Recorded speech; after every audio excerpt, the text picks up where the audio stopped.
Believe it or not, this is how I used to reuse my oil, in a Tropicana orange juice bottle. This is probably the most ghetto way to do it. I used a funnel and a strainer and I'll just pour it in there after it cooled down. Don't get me wrong though, like it was functional, there was nothing wrong with it, but there's just better solutions to this. Like the extremely thick Sussy 304. I found this on Amazon, not sponsored, but it was everything that my Tropicana setup was, but better. And I want you to get this or do the orange juice method because I want y'all to start reusing your oil. Forget what everybody else says. I reuse my oil 100 times before I throw it away. And as you can see, my food all turns out fine. And I mean, on top of that, like, oil be expensive. Like, you tell me you gonna use a whole ass thing of oil to fry one batch of chicken and then throw that away? Like, hell no. You'd never catch me wasting like that. But now you got perfectly reclaimed oil to reuse. Bye bye orange juice. Yes. Okay, TikTok. Let's pour this grease that I just fried the cauliflower in. Let's strain it. Ooh.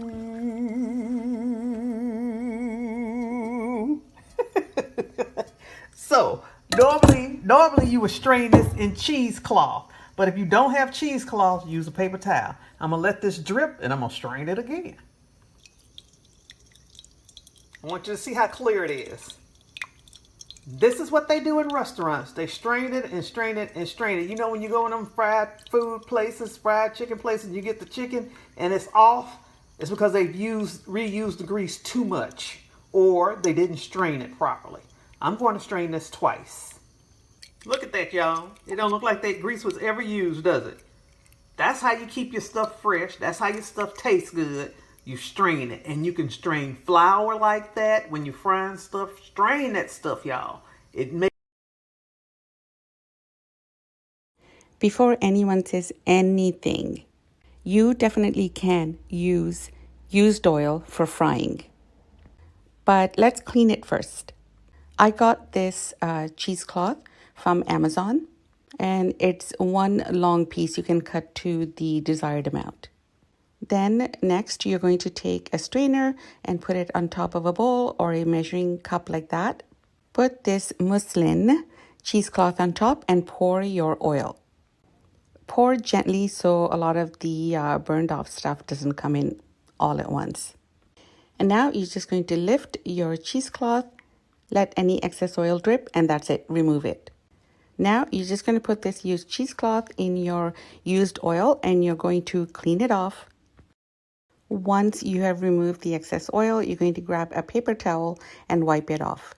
That's just so there's no oil left when you're washing and it goes down your drain and clog it up.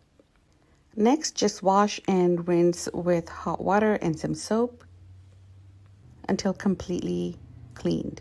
I didn't show it here, but you should use a paper towel or a cloth to wipe it dry completely. And now you just go ahead and pour your oil back into this pot and store it.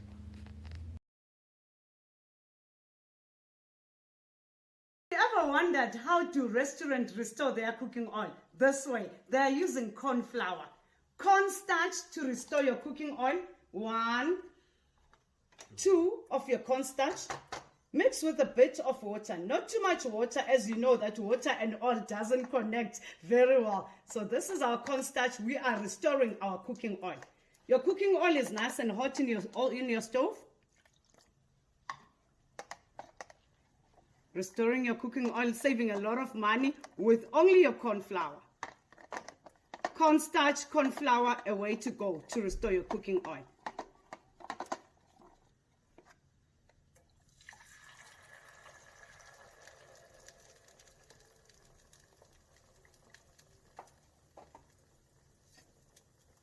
Look at this. Now the dirty oil is now coming up. Let it boil so that the dirty oil can come up. You're going to take out now this one.